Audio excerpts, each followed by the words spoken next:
Alright, what's going on, everybody? I just got done with my own practice. Hopefully I'm about a month away from playing again. But when I just got home and had a ton of messages about the unforced errors video that I posted, and people wanted to know what would be a winner, what would I consider a winner, and how do I practice hitting winners, I guess. But that's a huge flaw already, is that you don't hit winners. As I've been charting these matches, I've been focused on Tsitsipas because I love the way he plays. I think if I were to start playing better, I would play sort of a version of tennis like him. So that's who I watch, right? I mean, even though he's younger, he still plays a great style of tennis. But if you watch Tsitsipas and you count the winners he hits, he's really only hitting, fewer than 10 winners a match for sure. I mean, the last match that I charted against Fabiano, he only had 2 winners in 3 sets. He beat him in straight sets, and even on grass, he only has 2 winners. So what I consider a winner is a shot that gets hit directly by your opponent that's ready for it, right? If you come to the net and have an easy put-away volley and you put it away, I wouldn't mark that as a winner. Because obviously, he's not going to touch it, right? If he's out on the forehand alley and all you have to do is put it to the backhand side, he's not going to get there.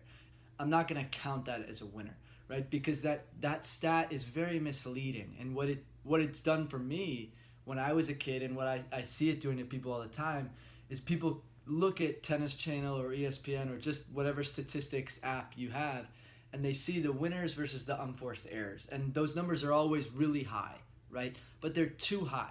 So then people go out onto the court for their own matches and they think, man, if Tsitsipas is hitting 40 winners a match, I got to be hitting 40 winners a match, right? And so they start overhitting or going too close to the lines or whatever they decide this is the best way to hit a winner. That's what they try to do. Maybe it's on the return of serve.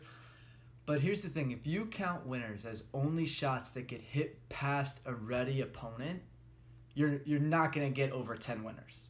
An opponent who's ready, who's where he should be or she should be on the court, you're not going to hit the ball past anybody. So what you could do is you could practice learning how to control the ball better and how to set up points better. And somebody who does it unbelievable is Rafa. I mean, his point creation is second to none, and especially on clay, right? That's why he's unbeatable on clay, because he's got his way to play points. From the very beginning of the point, before the point starts, he knows what's going to happen. He knows how to reset a neutral or defensive moment into an offensive play for him, right? So if you could figure out how to work on controlling the ball and playing certain patterns that lead you to get easy balls, whether that's just a knockoff volley or eventually it gets you a short forehand or whatever way you like to be aggressive in tennis, whether that you're an aggressive baseliner or you go to the net, if you could focus on creating well put together points, you'll get more winners the way that ESPN would count a winner, a ball that your opponent doesn't get to, right? But if you go out on the court, whether it's practice or a match, and expect to just start blowing balls past your opponent, you're going to end up getting frustrated, and you're not going to be working on a skill that can translate to the next level, right? Because that's all of our goal is improvement and getting to that next level. So, at some point, even if you have a great forehand, your forehand runs out of gas, right? I mean, if you think of like Fabiano, for example, right? He's got an unbelievable forehand against most of players in the whole world. He'll kill you with his forehand. But against Tsitsipas or Djokovic or those guys who are better than him, his forehand is no longer his magic weapon, right? He's got to figure out some other way to win points, and it's not going to be from just blasting winners, right? Nobody can really do that because eventually you run into your equal. But if you could get better at creating points and creating opportunities by thinking about how to put your strengths onto the court and into the match, and then not only how to do that, but how to recognize your opponent's weaknesses and play towards that as your main focus, that's where you can really start improving.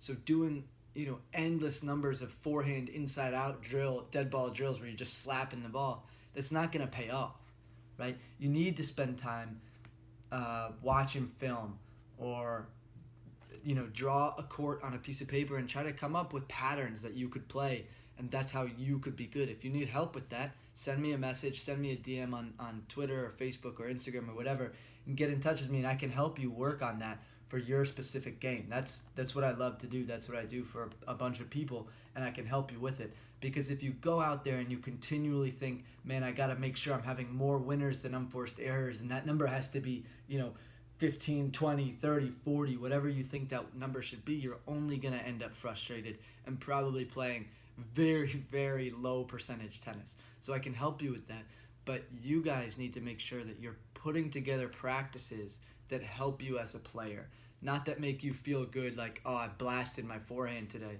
because that's not going to be something you can rely on every day. But playing specific patterns that play into your strength and into their weakness is something you'll be able to rely on day in and day out, whether you're playing 2 matches a day at a junior tournament, or you're playing futures where it's just 1 match a day, or whatever it might be. You're gonna need to figure out how to think your way through opponents and how to think your way through matches where you don't end up just relying on brute strength.